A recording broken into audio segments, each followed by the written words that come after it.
Bonsoir mesdames, mesdemoiselles et messieurs, bienvenue à ce journal dont voici les principaux titres. L'Assemblée nationale abrite pour la deuxième journée consécutive les travaux de la séance plénière consacrée à la discussion du projet de loi de finances pour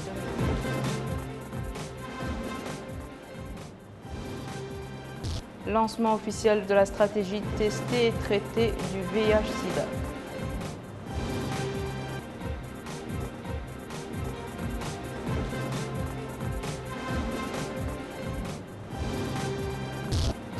L'initiative des élus, cadres et notables de la Saba pour un troisième mandat appelle à l'attachement au président de la République comme candidat aux élections présidentielles 2019. Merci mesdames et messieurs de vous joindre à nous. Je vous le disais en titre, l'Assemblée nationale abrite aujourd'hui la deuxième journée des travaux de la séance plénière consacrée à la discussion du projet de loi de finances initiale pour 2019 qui s'équilibre en recettes et en dépenses à la somme de 54 milliards 118 millions 561 653 ouguiya. Cette séance plénière s'est tenue sous la présidence du député Boïd El-Houmeid, premier vice-président de l'Assemblée nationale, et le gouvernement est représenté par le ministre de l'économie et des finances, M. Mokhtar Loudiaï.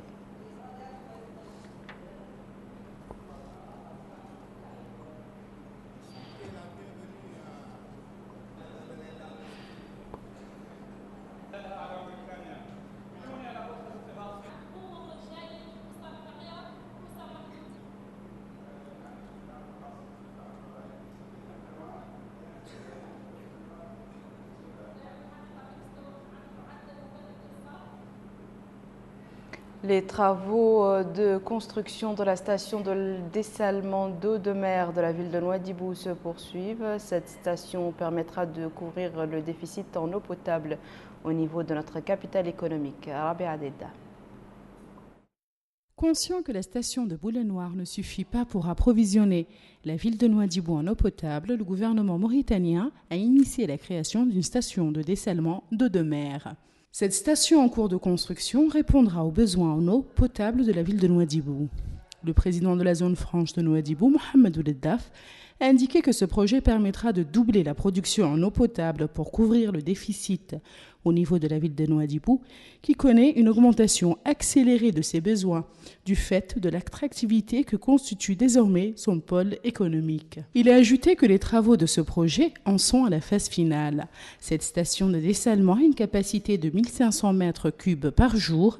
Ces travaux sont réalisés par le génie militaire sur fonds propres de l'État. Le coordinateur du projet, Sow Diallo, affirme que ce projet se compose d'un réservoir de purification en béton d'une capacité de 200 mètres cubes, de 5 modules d'une capacité de 1000 mètres cubes chacun et d'un second réservoir de stockage d'une capacité de 500 mètres cubes pour les eaux traitées et d'un bâtiment d'exploitation et de formation. Il a ajouté que cette station de dessalement d'eau de mer a une capacité de 1500 mètres cubes jour répartie sur 3 unités de 5000 mètres cubes chacune.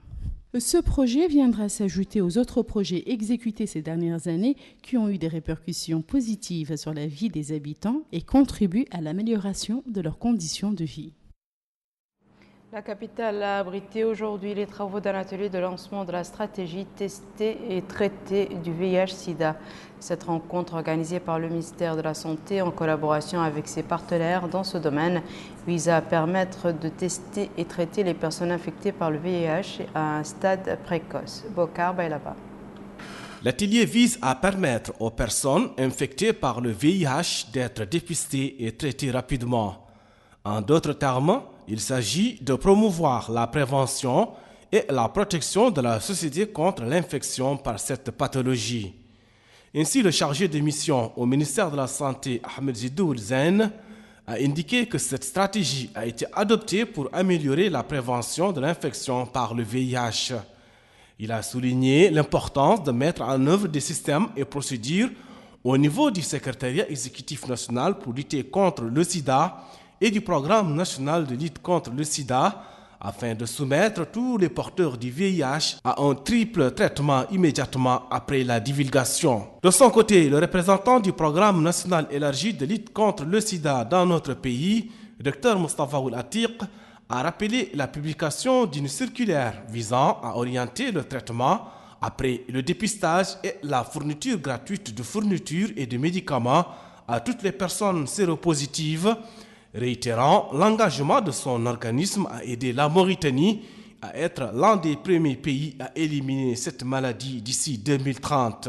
Les travaux de l'atelier ont été également marqués par la présentation d'un exposé du coordinateur du programme national de lutte contre le sida, Dr Abdrahman Ould Mohamedna, au cours duquel il a détaillé les principaux axes de cette stratégie qui met l'accent sur la recherche de symptômes et le traitement dans le lieu de résidence. Le ministère de la Santé a procédé hier à partir de la ville de Sélibabi au lancement d'un projet pilote du financement basé sur la performance en Mauritanie. Ce projet vise à améliorer les performances du système sanitaire. Plus de détails sur ce projet avec Abdullah Damaba.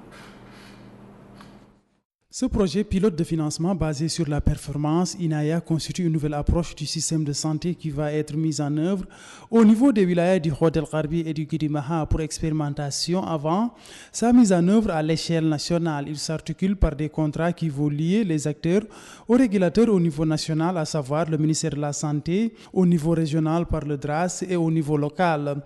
Abdelkader Ould Ahmed, conseiller du ministre de la Santé, a affirmé que l'objectif de ce projet est d'améliorer le service sanitaire offert par les structures de santé aux citoyens. Il va aussi, dit-il, doter les structures de santé d'équipements médicaux dans le cadre de cette mission. Certains aspects de ce projet ont été mis en avant. Donc il y aura des contrats qui seront signés entre le ministère de la Santé et la Direction régionale de la Santé. Il y aura des contrats entre les structures de santé et le Conseil régional de santé, et ainsi de suite. Donc c'est un projet qui certainement améliorera les prestations sanitaires dans notre wilaya, vu que les gens, comme j'avais dit au début, seront payés sur la qualité de leurs prestations de santé. Rappelons que ce projet, dont la durée est de 3 ans, va bénéficier à plus de 600 000 habitants et concerne plus de 160 structures de santé. L'initiative des élus et cadres dignitaires pour un 3e mandat de la Saba a organisé ce soir un important meeting au Palais des Conférences au cours duquel les participants ont apprécié les grands acquis réalisés durant la dernière décennie. La manifestation a été couronnée par un communiqué appelant à l'attachement au président de la République, M. Mohamed Ould Abdelaziz, comme candidat aux prochaines élections présidentielles prévues en 2019, garant de la sécurité, de la stabilité et de la poursuite du processus de développement et de la construction.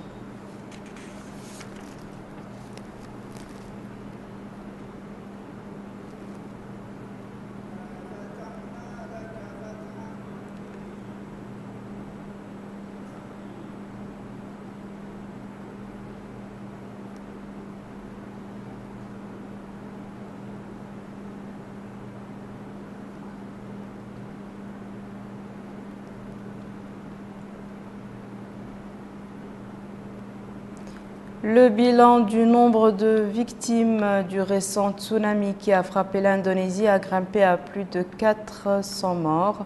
On dénombre aussi près de 1500 blessés et plus d'une centaine de disparus. Plus de détails avec Rabea Deda. La vague survenue après l'éruption de l'Anak Krakatoa, volcan connu comme l'enfant du légendaire Krakatoa, a fait plus de 400 morts, 1500 blessés et 154 disparus selon un dernier bilan de l'Agence nationale de gestion des catastrophes communiqué aujourd'hui. Des milliers de personnes ont également été déplacées du fait de la catastrophe. D'après les experts, l'éruption modérée de l'Anak Krakatoa a provoqué un effondrement sous-marin d'une partie du volcan et le déplacement des vastes quantités d'eau. La vague provoquée par le volcan a rasé plusieurs centaines de bâtiments sur les côtes méridionales de Sumatra et l'extrémité occidentale de Java. Bon nombre de réfugiés ont trop peur pour rentrer chez eux. Les experts mettent en effet en garde contre le risque de nouvelles vagues mortelles dues à l'activité volcanique.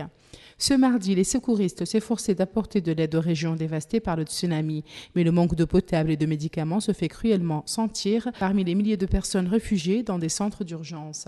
Les travailleurs humanitaires mettent en garde contre les risques de crise sanitaire. Des équipes de secouristes munies d'excavatrices et d'autres équipements lourds tentent également de dégager les débris. Certains sauveteurs travaillent à main nue. Les secours ont également déployé des chiens renifleurs et des drones. Voici à présent, mesdames et messieurs, le rappel des titres.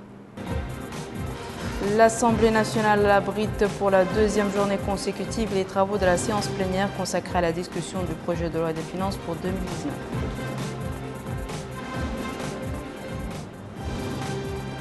Lancement officiel de la stratégie tester et traiter du VIH-Sida.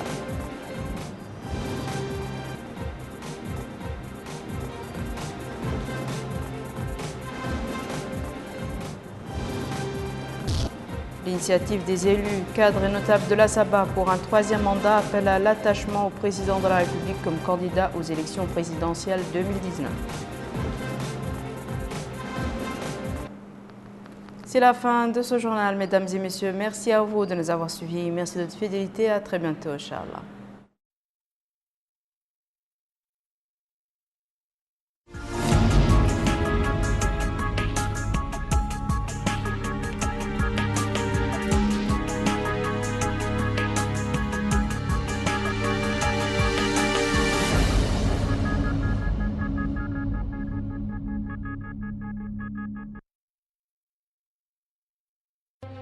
تريد رواج بضائعك وسلعك ومنتوجاتك؟